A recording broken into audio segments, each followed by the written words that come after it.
So the other day I made a video on AEW, and if you haven't watched it, pause this video and go enjoy that video real quick. But in this video, I'll be responding and answering to some of the hottest takes and unpopular opinions about WWE. If you enjoyed this video, leave a like and let's not waste any more time and let's dive right in with the first opinion. I 100% agree with this opinion. Roman is the main guy right now in WWE, and I'd say in all of wrestling. He's on fire, and in my own opinion, turning him heel was the best decision WWE made for Roman Reigns. And his gimmick work and his mic work has got only better, and his selling and wrestling is top notch. By the way, I'll be making a WrestleMania prediction video soon. Keep your eyes open for that one. But as it stands, Roman will be in the conversation for greatest professional wrestler of all time, and character once the day comes he steps down from being our tribal chief.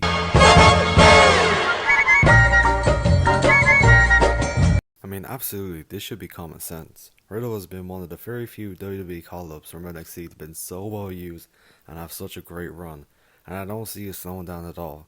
He's already been the United States Champion and walked into his first WrestleMania match as the United States Champion, and in my opinion taking the biggest spot of the night from Sheamus. He's been the Raw Tag Team Champion with Randy Orton, and the duo has been entertaining and a great pairing on Monday Night Raw since teaming together. And he's even had a match in the Elimination Chamber, but sadly getting dropped by Brock Lesnar at the end. But at the end of the day, I call Riddle's call-up a success and one of the best things going on Raw and in WWE right now.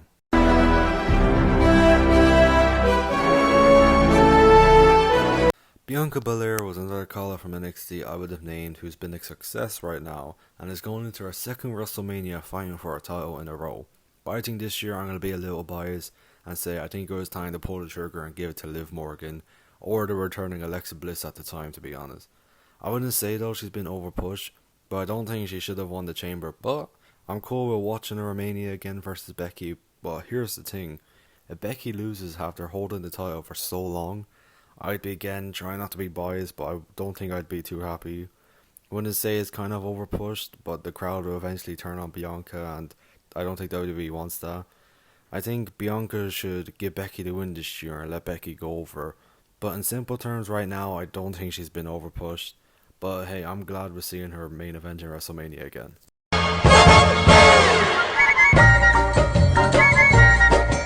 Oh, absolutely. Brock is one of my favorite pro wrestlers, and I've liked him even when he was in the UFC. Brock is unbelievable as a wrestler, and what he's doing right now, it kind of shows. From years of being the heel or the bad guy to now being loved as a face. He doesn't get enough credit for his work ethic, and people never really realize that how good he is. He's not just another wrestler having a match. This man has been in WWE for over 20 years and has some of the biggest matches in WWE. I agree with this statement very much.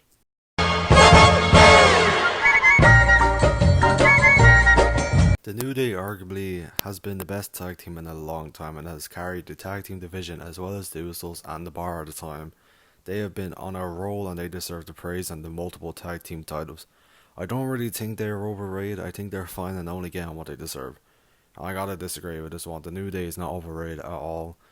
Those three people, probably the best pair in a tag team trio, I'd say, since The Shield. I say they deserve everything, and I hope they don't split up again, and kind of want to see where they're going with this.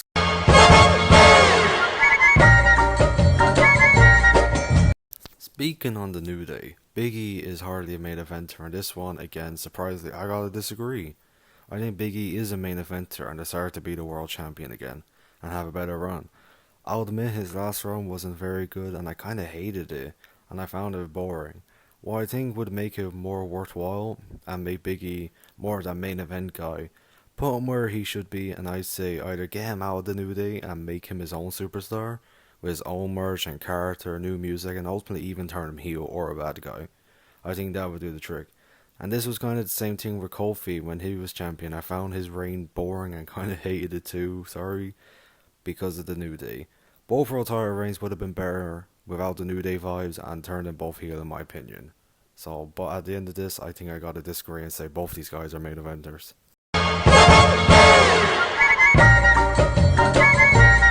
Seth Rollins is my favorite professional wrestler. I watched him since he came up to the main roster with the Shield and instantly loved this guy's matches, his wrestling style, and in the Shield he was my favorite member.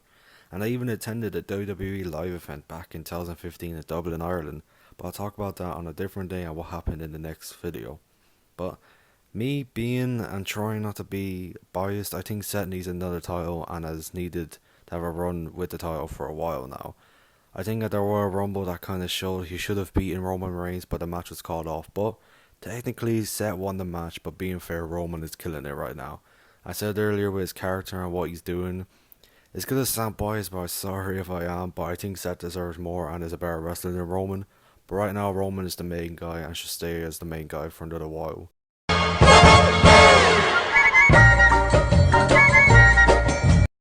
I mean, I've only ever heard professional wrestlers complain about it, but as far as the fans and even when I was a kid, I thought it was awesome and cool and really suited what the new era of WWE was. And it kind of made the title not only feel prestigious, but even look prestigious too again. But try not to be biased because you can see the hardcore wrestling fans from the 90s, they're going to hate it. It has colour and it's more than just a belt, it's a championship, but I think it's cool and I really did dig it as a kid because like when I grew up, like when I started watching wrestling, which also I'll talk about in another video of how I got into it, but that was like the only belt that I really cared about at the time, and I think it really was cool. I don't understand why people never liked it. Like the spinner was like, I guess you could see it was a bit goofy and like kind of show for kids kind of like, but I don't know. I'm trying not to be biased, but I actually did like.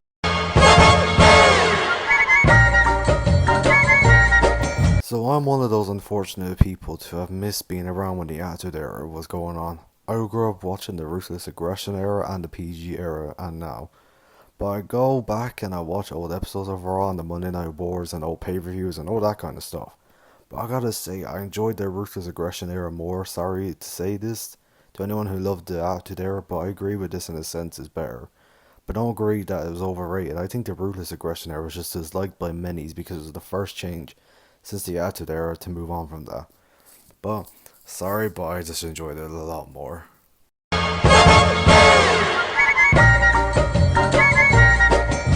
Both of those guys were a Mount Rushmore in my opinion.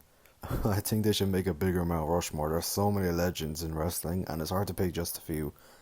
But I'm gonna get hate for this, but I think Shawn is better than Bret Hart. That might be biased, you can say that again, but I enjoyed Shawn and found Shawn more entertaining and it was fun to watch than Bret. Bret is still an icon though in wrestling and will always be a legend, both these guys, but I'm sorry, but I'm gonna gotta go with Shawn Michaels.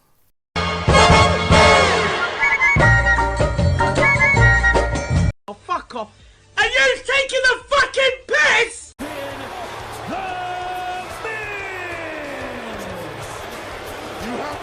I seriously hope this guy's only messing around. Absolutely not. What the hell? The Miz 100% deserves to be world champion and in my opinion is the best heel in professional wrestling right now and has been for a very long time. Sorry AEW fans, MJF is still great. But come on man, seriously, gotta disagree with this. Matter of fact, Miz needs another run. And a longer run to that man. He says he's awesome, I agree with that, seriously. Sorry I might be biased again, Miz by far is my favourite heel in WWE along with Randy Orton and Seth Rollins. This man deserves all praise and respect coming his way. If I keep talking about The Miz, this video could be long, so let's leave it at that I'd say. So that's my list. Hope you guys enjoyed this video. Sorry to say, but the GTA 5 video I said in my last video, I can't upload it as I feel there's not much there that has already been said. And I don't think it's good enough for you guys to watch and sit there, and I don't think it's good enough for the channel's sake either. But hopefully you guys understand that. But I think I'm going to leave it there. Anyways, I hope I might make this into a mini series, you know, if you guys enjoy this. If you guys do agree with anything in this list or disagree, let me know in the comment section below. And if you guys got any more video ideas or anything you want me to respond to, by all means let me know. But I want to thank you all so much for watching and the support. And as usual, I'll see you guys in my next video. Thank you so much. Have a great night. Do you remember?